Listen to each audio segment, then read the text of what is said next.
நீங்கள் இணைந்திருப்பது சங்கமம் வானொலி. Destiny in Jesus Christ Tamil கிறிஸ்தவ வானொலி கனேடிய மண்ணிலிருந்து ஒலிபரப்பாகிறது.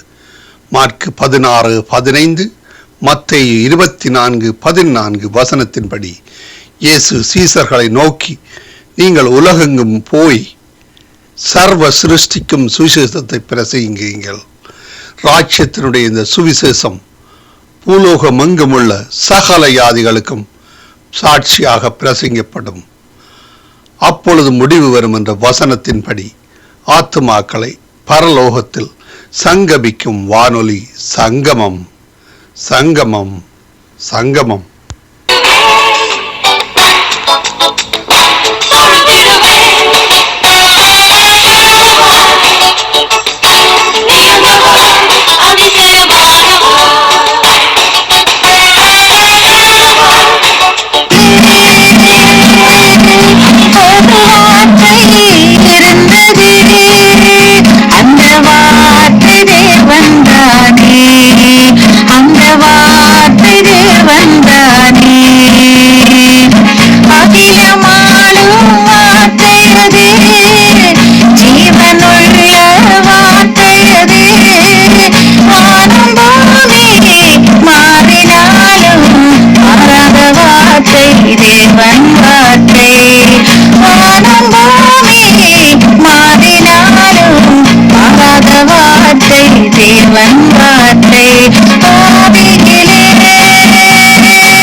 சாமுவேல் 23 அதிகாரம்.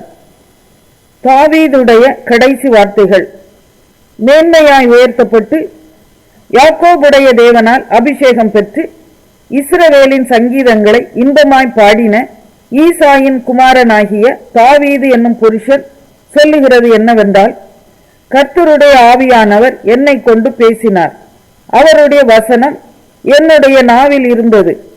இஸ்ரவேலின் தேவனும் இஸ்ரவேலின் கன்மலையுமானவர் எனக்கு சொல்லி உரைத்ததாவது, நீதிபரராய் மனுஷரை ஆண்டு தெய்வ பயமாய் துரைத்தனம் பண்ணுகிறவர் இருப்பார். அவர் காலையில் மந்தாரம் இல்லாமல் உதித்து மழைக்கு பிற்பாடு தன் காந்தியினால் புல்லை பூமியிலிருந்து முளைக்க பண்ணுகிற சூரியனுடைய விடிய கால வெளிச்சத்தை போல இருப்பார் என்றார்.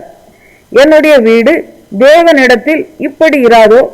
சகலமும் திட்டம் பண்ணப்பட்டு இருக்கிற நிச்சயமான நித்திய உடன்படிக்கையை என்னுடன் அவர் செய்திருக்கிறார். ஆதலால் என்னுடைய எல்லா ரட்சிப்பும் எல்லா வாஞ்சையும் வளர்ந்தோங்க செய்யாரோ? பேலியாளின் மக்கள் அனைவருமோ கையினால் பிடிக்கப்படக்கூடாததாய் எரிந்து போடப்பட வேண்டிய முள்ளுக்கு சமானமானவர்கள். அவைகளை ஒருவன் தொடப்போனால் இருப்பாயுதத்தையும் ஈட்டி தாங்கையும் கெட்டியாய் பிடித்து கொள்ள வேண்டும். அவைகள் இருக்கிற இடத்தில் தானே அக்கினியினால் முற்றும் சுட்டரிக்கப்படும் என்றான். தாவீதுக்கு இருந்த பராக்கிரமசாலிகளின் நாமங்களாவன: தக்கேமோனியின் குமாரனாகிய யோசேபாத் செபேத் என்பவன் சேர்வைக்காரரின் தலைவன். இவன் 800 பேர்களின் மேல் விழுந்து அவர்களை ஒருமிக்க வெட்டி போட்ட அதினோ ஏஸ்னி ஊரானவன். இவனுக்கு 2வது அகோயின் குமாரனாகிய தோதோவின் மகன் எலேயாசார் என்பவன். இவன் பெலிஸ்தர் யுத்தத்திற்கு கூடின ஸ்தலத்திலே இஸ்ரவேல் மனுஷர் போகையில் தாவீதோடு இருந்து பெலிஸ்தரை நிந்தித்த 3 பராக்கிரமசாலிகளில் ஒருவனாய் இருந்தான். இவன் எழும்பி தன் கை சலித்து தன் கை பட்டயத்தோடு ஒட்டி கொள்ளும் மட்டும் பெலிஸ்தரை வெட்டினான். அன்றைய தினம் கர்த்தர் பெரிய ரட்சிப்பை நடப்பித்தார். ஜனங்கள் கொள்ளையிட மாத்திரம் அவனை பின் சென்றார்கள். இவனுக்கு 3வது ஆகேயின் குமாரனாகிய சம்மா என்னும் ஆராரியன். சிறு பயறு நிறைந்த வயலில் இருந்த இடத்திலே பெலிஸ்தர் ஏராளமாய் கூடி ஜனங்கள் பெலிஸ்தரை கண்டு ஓடுகிற போது இவன் அந்த நிலத்தின் நடுவிலே நின்று அதை காப்பாற்றி பெலிஸ்தரை மடங்கடித்து போட்டான். அதனால் கர்த்தர் பெரிய ரட்சிப்பை நடப்பித்தார். 30 தலைவருக்குள்ளே இந்த 3 பேரும் அறுப்பு நாளிலே அதுல்லாம் கெபியிலே தாவீதிடத்தில் போயிருந்தார்கள். பெலிஸ்தரின் தண்டு ரெப்பாயும் பள்ளத்தாக்கிலே பாளையம் இறங்கின போது தாவீது அரணான ஒரு இடத்தில் இருந்தான். அப்பொழுது பெலிஸ்தரின் தாணையம் பெத்லகேமிலே இருந்தது. தாவீது பெத்லகேமின் ஒலிமுக வாசலில் இருக்கிற கிணற்றின் தண்ணீரின் மேல் ஆவல் கொண்டு, என் தாகத்துக்கு கொஞ்சம் தண்ணீர் கொண்டு வருகிறவன் யார் என்றான். அப்பொழுது இந்த 3 பராக்கிரமசாலிகளும் பெலிஸ்தரின் பாளையத்திலே துணிந்து புகுந்து போய் பெத்லகேமின் ஒலிமுக வாசலில் இருக்கிற கிணற்றிலே தண்ணீர் மொண்டு தாவீதின் இடத்தில் கொண்டு வந்தார்கள். ஆனாலும் அவன் அதை குடிக்க மனதில்லாமல் அதை கர்த்தருக்கென்று ஊற்றி போட்டு, கர்த்தாவே, தங்கள் பிராணனை எண்ணாமல் போய் வந்த அந்த மனுஷரின் இரத்தத்தை குடிக்கும் இந்த செயல் எனக்கு தூரமாய் இருப்பதாக என்று சொல்லி அதை குடிக்க மனதில்லாதிருந்தான். இப்படி இந்த 3 பராக்கிரமசாலிகளும் செய்தார்கள். யோவாபின் சகோதரனும் செருயாவின் குமாரனுமான அபிசாய் என்பவன் அந்த 3 பேரில் பிரதானமானவன். அவன் தன் ஈட்டியை ஓங்கி 300 பேரை மடங்கடித்ததினால் இந்த 3 பேர்களில் பேர் பெற்றவன் ஆனான். இந்த 3 பேர்களில் அவன் மேன்மை உள்ளவனாய் இருந்ததினால் அல்லவோ அவர்களில் தலைவனானான். ஆனாலும் அந்த முந்தின 3 பேருக்கு அவன் சமமானவன் அல்ல. பராக்கிரமசாலிகளாகிய யோய்தாவின் குமாரனும் கப்சேயேல் ஊரானுமாகிய பெனாயாவும் செய்கைகளில் வல்லவனாய் இருந்தான். அவன் மோவாப் தேசத்தின் 2 வலிமையான சிங்கங்களை கொன்றதுமல்லாமல் உறைந்த மழை காலத்தில் அவன் இறங்கி போய் ஒரு கெபிக்குள் இருந்த ஒரு சிங்கத்தையும் கொண்டு போட்டான். அவன் பயங்கர ரூபமான ஒரு எகிப்தியனையும் கொண்டு போட்டான். அந்த எகிப்தியன் கையில் ஒரு ஈட்டி இருக்கையில் இவன் ஒரு தடியை பிடித்து அவனிடத்தில் போய் அந்த எகிப்தியன் கையில் இருந்த ஈட்டியை பறித்து அவன் ஈட்டியினாலே அவனை கொண்டு போட்டான். இவைகளை யோய்தாவின் குமாரனாகிய பெனாயா செய்தபடியினால் 3 பராக்கிரமசாலிகளுக்குள்ளே பேர் பெற்றவனாய் இருந்தான். 30 பேரிலும் இவன் மேன்மையுள்ளவன். ஆனாலும் அந்த முந்தின 3 பேருக்கும் இவன் சமானமானவன் அல்ல. இவனை தாவீது தன் மெய்க்காவலருக்கு தலைவனாக வைத்தான். யோவாபின் தம்பி ஆசகேல் மற்ற 30 பேரில் ஒருவன். அவர்கள் யாரெனில், பெத்லகேம் ஊரானாகிய தோதோவின் குமாரன் எல்கானான், அரோதியனாகிய சம்மா, அரோதியனாகிய எலிகா, பல்தியனாகிய ஏலேஸ், இக்கேசியின் குமாரனாகிய ஈரா என்னும் தெக்கோவியன், ஆனதோத்தியனாகிய அபியேசர், ஊசாத்தியனாகிய மெபுன்னாயி, அகோகியனாகிய சல்மோன், நெத்தோபாத்தியனாகிய மகராயி, பானாவின் குமாரனாகிய ஏலேப் என்னும் நெத்தோபாத்தியன், பென்யமின் புத்திரரின் கிபியா ஊரானாகிய ரிபாயின் குமாரன் இத்தாயி, பிரத்தோனியனாகிய பெனாயா, காகாஸ் நீரோடைகளின் தேசத்தானாகிய ஈத்தாயி, அர்பாத்தியனாகிய அபி அல்பொன், பருமியனாகிய அஸ்மாவேத், சல்போனியனாகிய எலியூபா, யாசேரின் குமாரரில் யோனத்தான் என்பவன், ஆராரியனாகிய சம்மா, சாரானின் குமாரனாகிய அகியாம் என்னும் ஆராரியன், மகாத்தியனின் குமாரனாகிய அகஸ்பாயும் மகன் எலிப்பலேத், கீலோனியனாகிய அகித்தோபேலின் குமாரன் எலியாம் என்பவன், கர்மேலியனாகிய எஸ்ராயி, ஆர்பியனாகிய வாராயி, சோபா ஊரானாகிய நாத்தானின் குமாரன் ஈகால், காதியனாகிய பானி, அம்மோனியனாகிய சேலேக், செருயாவின் குமாரனாகிய யோவாபின் ஆயுததாரியான பெரோத்தியனாகிய நகராய், இத்திரியனாகிய ஈரா, இத்திரியனாகிய காரேப், ஏத்தியனாகிய உரியா என்பவர்களே. எரேமியா 26ஆம் அதிகாரம். யோசியாவின் குமாரனும் யூதாவின் ராஜாவுமாகிய யோயாக்கீமுடைய ராஜ்யபாரத்தின் துவக்கத்திலே கர்த்தரால் உண்டான வார்த்தை. நீ கர்த்தருடைய ஆலயத்தின் பிரகாரத்திலே நின்று கொண்டு கர்த்தருடைய ஆலயத்திலே பணிய வருகிற யூதாவுடைய பட்டணங்களின் குடிகள் அனைவரோடும் சொல்லும்படி நான் உனக்கு கற்பித்த எல்லா வார்த்தைகளையும் அவர்களுக்கு சொல்லு. ஒரு வார்த்தையையும் குறைத்து போடாதே என்று கர்த்தர் சொல்லுகிறார். அவர்கள் செய்கைகளுடைய பொல்லாப்பின் நிமித்தம் நான் அவர்களுக்கு செய்ய நினைக்கிற தீங்குக்கு நான் மனஸ்தாபப்படத்தக்கதாக ஒருவேளை அவர்கள் கேட்டு அவரவர் தம் தம் பொல்லாத வழியை விட்டு திரும்புவார்கள். நீ அவர்களை நோக்கி, நான் உங்களிடத்துக்கு ஏற்கனவே அனுப்பி கொண்டிருந்தும் நீங்கள் கேளாமற் போன என் ஊழியக்காரராகிய தீர்க்கதரிசிகளின் வார்த்தைகளை நீங்கள் கேட்கும்படிக்கும், நான் உங்கள் முன்வைத்த என் நியாயப்பிரமாணத்தின்படி நீங்கள் நடக்கும்படிக்கும், நீங்கள் என் சொல்லை கேளாமற் போனால் நான் இந்த ஆலயத்தை சீலோவாவை போலாக்கி இந்த நகரத்தை பூமியில் உள்ள எல்லா ஜாதிகளுக்கு முன்பாகவும் சாபமாக்கி போடுவேன் என்று கர்த்தர் உரைக்கிறார் என்று சொல் என்றார்.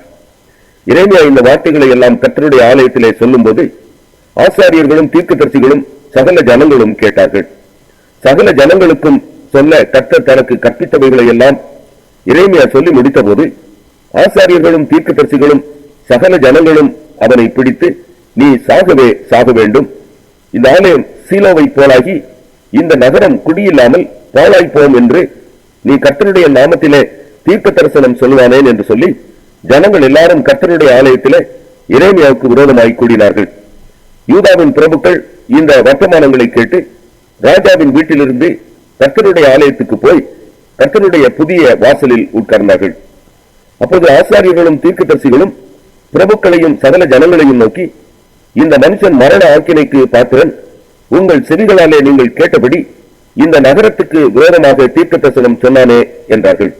அப்போது எரேமியா எல்லா பிரபுக்களையும் எல்லா ஜனங்களையும் நோக்கி, நீங்கள் கேட்ட எல்லா வார்த்தைகளையும் இந்த ஆலயத்துக்கும் இந்த நகரத்துக்கும் விரோதமாக தீர்க்க தரிசனமாய் சொல்ல கர்த்தர் என்னை அனுப்பினார். இப்பொழுதும் நீங்கள் உங்கள் வழிகளையும் உங்கள் கிரியைகளையும் சீர்படுத்தி உங்கள் தேவனாகிய கர்த்தருடைய சத்தத்தை கேளுங்கள். அப்பொழுது கர்த்தர் உங்களுக்கு விரோதமாய் சொன்ன தீங்குக்கு மனஸ்தாபப்படுவார். நானோவெனில் இதோ உங்கள் கையில் இருக்கிறேன், உங்கள் பார்வைக்கு நன்மையும் நியாயமுமாய் இருக்கிறதை எனக்கு செய்யுங்கள். ஆகிலும் நீங்கள் என்னை கொன்று போட்டால் நீங்கள் குற்றமில்லாத இரத்தப்பழியை உங்கள் மேலும் இந்த நகரத்தின் மேலும் இதன் குடிகளின் மேலும் சுமத்திக் கொள்வீர்கள் என்று நிச்சயமாய் அறியுங்கள். இந்த வார்த்தைகள் எல்லாம் உங்கள் செவிகளிலே சொல்ல கர்த்தர் மெய்யாகவே என்னை உங்களிடத்துக்கு அனுப்பினார் என்று சொன்னான். அப்பொழுது பிரபுக்களும் சகல ஜனங்களும் ஆசாரியர்களையும் தீர்க்கதரிசிகளையும் நோக்கி, இந்த மனுஷன் மரண ஆக்கினைக்கு பாத்திரன் அல்ல, நம்முடைய தேவனாகிய கர்த்தரின் நாமத்திலே நம்முடனே பேசினான் என்றார்கள். தேசத்திலே மூப்பரானவர்களில் சிலர் எழும்பி சபையாகிய ஜனங்களை நோக்கி, யூதாவின் ராஜாவாகிய எசேக்கியாவின் நாட்களில் மொரேசா ஊரானாகிய மீகா தீர்க்க தரிசனம் சொல்லி யூதாவின் சகல ஜனங்களையும் பார்த்து, சீயோன் வயல் வெளியாக உளப்பட்டு எருசலேம் மண் மேடுகளாய்ப்போம், இந்த ஆலயத்தின் பர்வதம் காட்டிலுள்ள மேடுகளாய்ப்போம் என்று சேனைகளின் கர்த்தர் உரைத்தார் என்று சொன்னான். அவனை யூதாவின் ராஜாவாகிய எசேக்கியாவும் மற்ற யூதர்களும் சேர்ந்து கொன்று போட்டார்களா? அவன் கர்த்தருக்கு பயந்து கர்த்தரின் முகத்தை நோக்கி கெஞ்சினான் அல்லவா? அப்பொழுது கர்த்தர் அவர்களுக்கு விரோதமாக சொல்லியிருந்த தீங்குக்கு மனஸ்தாபப்பட்டார். இப்போதும் நாம் நம்முடைய ஆத்மாவுக்கு விரோதமாக மகா பொல்லாப்பை வர பண்ணுகிறவர்களாய் இருக்கிறோமே. கீரியாத் யாரின் ஊரானாகிய செமையாவின் குமாரன் உரியா என்னும் ஒரு மனுஷனும் கர்த்தருடைய நாமத்திலே தீர்க்க தரிசனம் சொல்லுகிறவனாயிருந்தான். அவன் எரேமியாவின் வார்த்தைகளுக்கு சரியாக இந்த நகரத்துக்கும் இந்த தேசத்துக்கும் விரோதமாக தீர்க்க தரிசனம் சொன்னான். யோயாக்கீம் ராஜாவும் அவனுடைய சகல பராக்கிரமசாலிகளும் பிரபுக்களும் அவன் வார்த்தைகளை கேட்டபோது ராஜா அவனை கொன்று போடும்படி எத்தனித்தான். அதை உரியா கேட்டு பயந்து ஓடிப்போய் எகிப்திலே சேர்ந்தான். அப்பொழுது யோயாக்கீம் ராஜா அக்போரின் குமாரனாகிய எல்நாட்டானையும் அவனோட கூட வேற சிலரையும் எகிப்து வரைக்கும் அனுப்பினான். இவர்கள் உரியாவை எகிப்திலிருந்து கொண்டு வந்து அவனை யோயாக்கீம் ராஜாவினிடத்தில் விட்டார்கள். அவன் பட்டயத்தாலே அவனை வெட்டி அவன் உடலை நீச ஜனங்களின் பிரேத குழிகளிடத்திலே எரிந்து விட்டான் என்றார்கள். ஆகிலும் எரேமியாவை கொல்ல ஜனங்களின் கையில் ஒப்புக்கொடாதபடி சாப்பானுடைய குமாரனாகிய ரோமர் 15ஆம் அதிகாரம். அந்தியும் பலமுள்ளவர்களாகிய நாம் நமக்கே பிரியமாய் நடவாமல் பலவீனருடைய பலவீனங்களை தாங்க வேண்டும். நம்மில் ஒவ்வொருவனும் பிறனுடைய பக்தி விருத்திக்கு ஏதுவான நன்மை உண்டாகும்படி அவனுக்கு பிரியமாய் நடக்க கடவன்.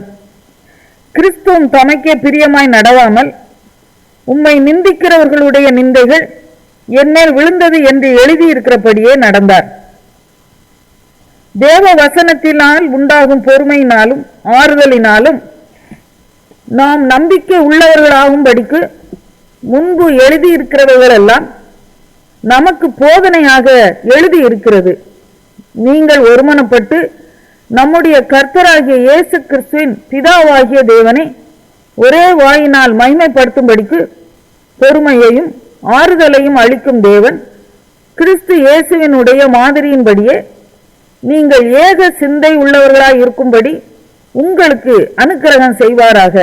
ஆதலால் தேவனுக்கு மகிமை உண்டாக, கிறிஸ்து நம்மை ஏற்றுக்கொண்டது போல நீங்களும் ஒருவரை ஒருவர் ஏற்றுக்கொள்ளுங்கள். மேலும் பிதாக்களுக்கு பண்ணப்பட்ட வாக்கு தத்தங்களை உறுதியாக்கும்படிக்கு தேவனுடைய சத்தியத்தின் நிமித்தம் இயேசு கிறிஸ்து விருத்த சேதனம் உள்ளவர்களுக்கு ஊழியக்காரர் ஆனார் என்றும் புறஜாதியாரும் இரக்கம் பெற்றதின் நிமித்தம் தேவனை மகிமைப்படுத்துகிறார்கள் என்றும் சொல்லுகிறேன்.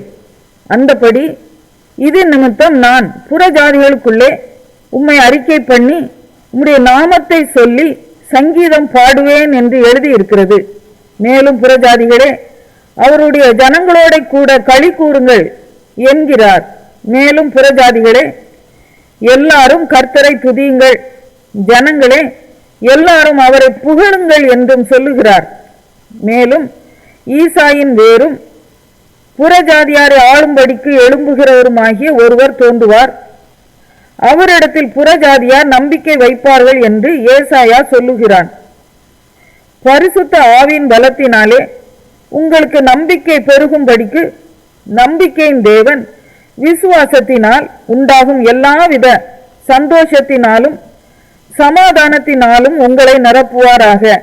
என் சகோதரரே, நீங்கள் நற்குணத்தினால் நிறைந்தவர்களும் சகல அறிவினாலும் நிரப்பப்பட்டவர்களும் ஒருவருக்கொருவர் புத்தி சொல்ல வல்லவர்களுமாய் இருக்கிறீர்கள் என்று நானும் உங்களை குறித்து நிச்சயித்திருக்கிறேன். அப்படி இருந்தும் சகோதரரே, புறஜாதியாராகிய பலி பரிசுத்த ஆவியினாலே பரிசுத்தமாக்கப்பட்டு தேவனுக்கு பிரியமான பலியாகும்படிக்கு நான் தேவனுடைய சுவிசேஷ ஊழியத்தை நடத்தும் ஆசாரியனாய் இருந்து புறஜாதிகளுக்கு இயேசு கிறிஸ்துவினுடைய ஊழியக்காரனாகும் பொருட்டு தேவன் எனக்கு அளித்த கிருபையினாலே உங்களுக்கு ஞாபகப்படுத்தும்படிக்கு இவைகளை நான் அதிக தைரியமாய் எழுதினேன். ஆதலால் நான் தேவனுக்குரியவைகளை குறித்து இயேசு கிறிஸ்துவை கொண்டு மேன்மை பாராட்ட எனக்கு இடமுண்டு. புறஜாதியாரை வார்த்தையினாலும் செய்கையினாலும் கீழ்ப்படிய பண்ணும்படிக்கு அற்புத அடையாளங்களின் பலத்தினாலும் தேவ ஆவியின் பலத்தினாலும் கிறிஸ்துவானவர் என்னை கொண்டு நடப்பித்தவைகளை சொல்வதல்லாமல் வேறொன்றையும் சொல்ல நான் துணிவதில்லை. இப்படி எருசலேம் துவக்கி சுற்றிலும் இல்லிரிக்கம் தேசம் வரைக்கும் கிறிஸ்துவின் சுவிசேஷத்தை பூரணமாய் பிரசங்கித்திருக்கிறேன். மேலும் அவருடைய செய்தியை அறியாதிருந்தவர்கள் காண்பார்கள் என்றும் கேள்விப்படாதிருந்தவர்கள் உணர்ந்து கொள்வார்கள் என்றும் எழுதியிருக்கிறபடியே நான் மற்றொருவனுடைய அஸ்திபாரத்தின் மேல் கட்டாதபடிக்கு கிறிஸ்துவனுடைய நாமம் சொல்லப்பட்டிராத இடங்களில் சுவிசேஷத்தை அறிவிக்கும்படி நாடுகிறேன். உங்களிடத்தில் வருகிறதற்கு இதனாலே அநேக தரம் தடைப்பட்டேன். இப்பொழுது இந்த திசைகளிலே எனக்கு இடமில்லாதபடியினாலும் உங்களிடத்தில் வரும்படி அநேக வருஷமாய் எனக்கு மிகுந்த விருப்பம் உண்டாயிருக்கிறபடியினாலும் நான் ஸ்பானியா தேசத்துக்கு பிரயாணம் பண்ணுகையில் உங்களிடத்தில் வந்து உங்களை கண்டு கொள்ளவும் உங்களிடத்தில் சற்று திருப்தி அடைந்த பின்பு அவ்விடத்திற்கு உங்களால் வழிவிட்டு அனுப்பப்படவும் எனக்கு சமயம் கிடைக்கும் என்று நம்பி இருக்கிறேன். இப்பொழுதோ பரிசுத்தவான்களுக்கு உதவி செய்யும் காரியமாக நான் எருசலேமுக்கு பிரயாணம் பண்ண எத்தனமாய் இருக்கிறேன். மக்கெதோனியாவிலும் அகாயாவிலும் உள்ளவர்கள் எருசலேமில் உள்ள பரிசுத்தவான்களுக்குள்ளே இருக்கிற தரித்திரருக்காக சில பொருள் சகாயம் செய்ய விருப்பம் கொண்டிருக்கிறார்கள். இப்படி செய்வது நல்லதென்று எண்ணினார்கள். இப்படி செய்கிறதற்கு அவர்கள் கடனாளிகளாயும் இருக்கிறார்கள். எப்படி என்றால், புறஜாதியார் அவர்களுடைய ஞான நன்மைகளில் பங்கு பெற்றிருக்க, சரீர நன்மைகளால் அவர்களுக்கு உதவி செய்ய இவர்கள் கடனாளிகளாய் இருக்கிறார்களே. இந்த காரியத்தை நான் நிறைவேற்றி இந்த பலனை அவர்கள் கையிலே பத்திரமாய் ஒப்புவித்த பின்பு உங்கள் ஊர் வழியாய் ஸ்பானியாவுக்கு போவேன். நான் உங்களிடத்தில் வரும்போது கிறிஸ்துவனுடைய சுவிசேஷத்தின் சம்பூரணமான ஆசீர்வாதத்தோடே வருவேன் என்று அறிந்திருக்கிறேன். மேலும் சகோதரரே, தேவ சித்தத்தினாலே நான் சந்தோஷத்துடனே உங்களிடத்தில் வந்து உங்களோடு இளைப்பாறும்படியாக யூதேயாவில் இருக்கிற அவிசுவாசிகளுக்கு நான் தப்புவிக்கப்படும்படிக்கும் நான் எருசலேமில் உள்ள பரிசுத்தவான்களுக்கு செய்ய போகிற தர்ம சகாயம் அவர்களால் அங்கீகரிக்கப்படும்படிக்கும் நீங்கள் தேவனை நோக்கி செய்யும் ஜெபங்களில் நான் போராடுவது போல நீங்களும் என்னோட கூட போராட வேண்டும் என்று நம்முடைய கர்த்தராகிய இயேசு கிறிஸ்து நிமித்தமும் ஆவியானவருடைய அன்பின் நிமித்தமும் உங்களை வேண்டிக் கொள்கிறேன். சமாந்தின் தேவன் உங்கள் அனைவரும். ரோமர் 16ஆம் அதிகாரம். கெங்கிரேயா ஊர் சபைக்கு ஊழியக்காரியாகிய நம்முடைய சகோதரி பெபேயாளை நீங்கள் கர்த்தருக்குள் பரிசுத்தவான்களுக்கு ஏற்றபடி ஏற்றுக்கொண்டு, எந்த காரியத்தில் உங்கள் உதவி அவளுக்கு தேவையாய் இருக்கிறதோ அதிலே நீங்கள் அவளுக்கு உதவி செய்ய வேண்டும் என்று அவளை உங்களிடத்தில் ஒப்புவிக்கிறேன். அவள் அநேகருக்கும் எனக்கும் கூட ஆதரவாய் இருந்தவள். கிறிஸ்து இயேசுவுக்குள் என் உடன் வேலையாட்களாகிய பிரிஸ்கில்லாளையும் ஆக்கில்லாவையும் வாழ்த்துங்கள். அவர்கள் என் பிராணனுக்காக தங்கள் கழுத்தை கொடுத்தவர்கள். அவர்களை பற்றி நான் மாத்திரமல்ல, புறஜாதியாரில் உண்டான சபையார் எல்லாரும் நன்றி அறிதல் உள்ளவர்களாய் இருக்கிறார்கள். அவர்களுடைய வீட்டிலே கூடி வருகிற சபையையும் வாழ்த்துங்கள். அகாயாவிலே கிறிஸ்துவுக்கு முதற்பலனாகிய என் பிரியமான எப்பனேத்தை வாழ்த்துங்கள்.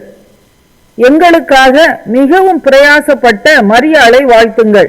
அப்போஸ்தலருக்குள் பெயர் பெற்றவர்களும் எனக்கு முந்தி கிறிஸ்துவுக்குள்ளானவர்களும் என் இனத்தாரும் என்னுடனே கூட காவலில் கட்டுண்டவர்களுமாய் இருக்கிற அந்தோனிக்கையும் யூனியாவையும் வாழ்த்துங்கள். கர்த்தருக்குள் எனக்கு பிரியமான அம்பிலியாவை வாழ்த்துங்கள். கிறிஸ்துவுக்குள் நம்மோடே உடன் வேலையாளாகிய உர்பானையும் என் பிரியமான ஸ்தாக்கியையும் வாழ்த்துங்கள். கிறிஸ்துவுக்குள் உத்தமனாகிய அப்பெல்லேயை வாழ்த்துங்கள். அரிஸ்தோபூலுவின் வீட்டாரை வாழ்த்துங்கள். என் இனத்தானாகிய ஏரோதியோனை வாழ்த்துங்கள்.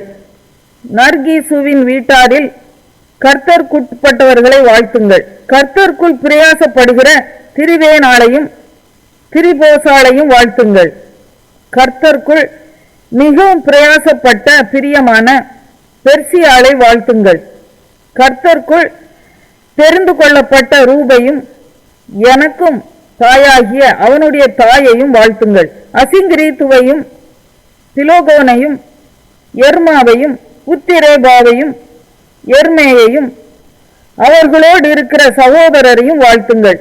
பிலோலோகையும் யூலியாளையும் நேரேயையும் அவனுடைய சகோதரியையும் ஒலிம்பாவையும் அவர்களோடு இருக்கிற பரிசுத்தவான்கள் எல்லாரையும் வாழ்த்துங்கள். ஒருவரை ஒருவர் பரிசுத்த முத்தத்தோடு வாழ்த்துங்கள். கிறிஸ்துவின் சபையார் உங்களை வாழ்த்துகிறார்கள். அன்றியும் சகோதரரே, நீங்கள் கற்றுக்கொண்ட உபதேசத்திற்கு விரோதமாய் பிரிவினைகளையும் இடரல்களையும் உண்டாக்குகிறவர்களை குறித்து எச்சரிக்கையாய் இருந்து அவர்களை விட்டு விலக வேண்டும் என்று உங்களுக்கு புத்தி சொல்லுகிறேன். அப்படிப்பட்டவர்கள் நம்முடைய கர்த்தராகிய இயேசு கிறிஸ்துவுக்கு ஊழியம் செய்யாமல் தங்கள் வயிற்றுக்கே ஊழியம் செய்து நயவசனிப்பினாலும் இச்சக பேச்சினாலும் கபடில்லாதவர்களுடைய இருதயங்களை வஞ்சிக்கிறவர்களாய் இருக்கிறார்கள். உங்கள் கீழ்ப்படிதல் யாவருக்கும் தெரிய வந்திருக்கிறது. ஆகையால் உங்களை குறித்து சந்தோஷப்படுகிறேன். ஆனாலும் நீங்கள் நன்மைக்கு ஞானிகளும் தீமைக்கு பேதைகளுமாய் இருக்க வேண்டும் என்று விரும்புகிறேன். சமாதானத்தின் தேவன் சீக்கிரமாய் சாத்தானை உங்கள் கால்களின் கீழே நசுக்கி போடுவார். நம்முடைய கர்த்தராகிய இயேசு கிறிஸ்துவினுடைய கிருபை உங்களுடனே கூட இருப்பதாக. ஆமேன். என் உடன் வேலையாளாகிய தீமோத்தேயும் என் இனத்தாராகிய லூகியும் யாசோனும் சொசிபத்தரும் உங்களை வாழ்த்துகிறார்கள். இந்த நிருபத்தை எழுதின தெர்த்தியுவாகிய நான் கர்த்தருக்குள் உங்களை வாழ்த்துகிறேன். என்னையும் சபை அனைத்தையும் உபசரித்து வருகிற காயு உங்களை வாழ்த்துகிறான். பட்டணத்து உக்கிரானக்காரனாகிய ஏரஸ்தும் சகோதரனாகிய குவர்த்தும் உங்களை வாழ்த்துகிறார்கள். நம்முடைய கர்த்தராகிய இயேசு கிறிஸ்துவினுடைய கிருபை உங்கள் அனைவரோடும் கூட இருப்பதாக. ஆமேன். ஆதி காலம் முதல் அடக்கமாயிருந்து இப்பொழுது தீர்க்க தரிசன ஆகமங்களினாலே அநாதி தேவனுடைய கட்டளையின்படி வெளியரங்கமாக்கப்பட்டதும் சகல ஜாதிகளும் விசுவாசத்திற்கு கீழ்ப்படியும் படிக்கு அவர்களுக்கு அறிவிக்கப்பட்டதுமாய் இருக்கிற ரகசியத்தை வெளிப்படுத்துகிறதான இயேசு கிறிஸ்துவை பற்றிய பிரசங்கமாகிய என் சுவிசேஷத்தின்படியே உங்களை ஸ்திரப்படுத்த வல்லவரும் தாம் ஒருவரே ஞானம் உள்ளவருமாய் இருக்கிற தேவனுக்கு இயேசு கிறிஸ்துவின் மூலமாய் என்றென்றைக்கும் மகிமை உண்டாவதாக. ஆமேன்.